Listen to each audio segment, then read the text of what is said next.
All right, in this video, I am going to do a current events presentation model for you so you'll know kind of what yours is supposed to look like before we have our first ones. So the first thing you're going to do is bring a physical copy of the article, and I'm going to show you where I got mine. Mine I got from News for Kids, and it's called Delivering the Internet with Balloons in Kenya. And so you'll bring a printed out article so I can take notes on it while you're doing your presentation. And I wanted to also show you something that you can put on your Chrome browser to help with this. You see that all of this around, there's a lot of distractions on here.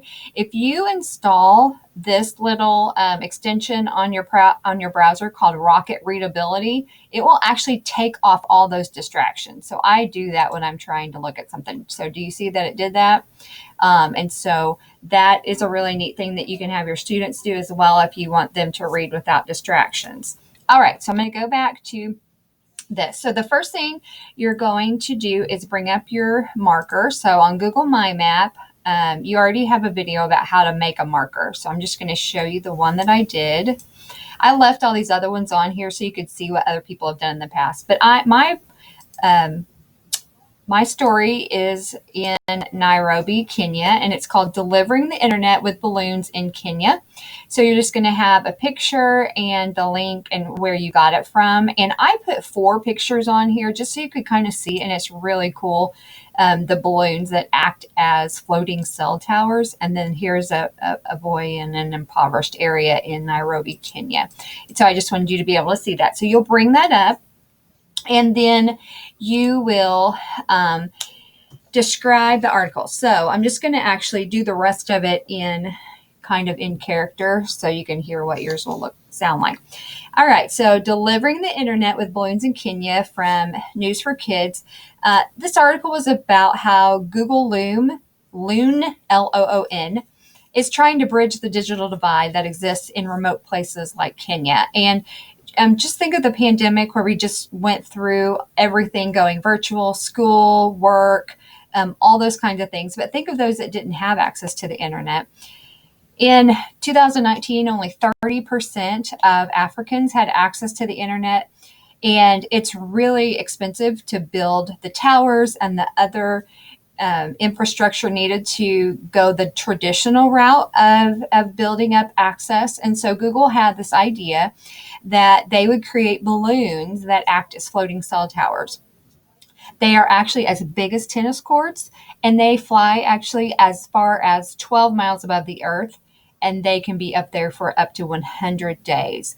And so these balloons that are floating over Kenya have actually already given access to the internet for 35,000 people.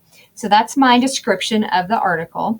The grade level I would choose for this is about 3rd or 4th grade. And why did I choose this article? Why is it so important? Well, I chose this article because most 3rd and 4th graders would be really interested in how other people get the internet. And they realize how important it can be, especially when they just went through the pandemic and having to do some virtual schooling, or even just accessing internet for recreation or entertainment at home. If they didn't have that, what would they do and how would that feel? And so I felt like they could connect with this, but it also gave them opportunity to learn more about another area of the world that they're not exposed to as much. And so that leads into my curriculum connection. This article can be used to study the geography of Africa, cultures of the people of the region, how technology actually changes society. So if you think back to the National Council for Social Sciences and their standards, there's one about society and technology and changes. And this is a huge one. This is a good article for that.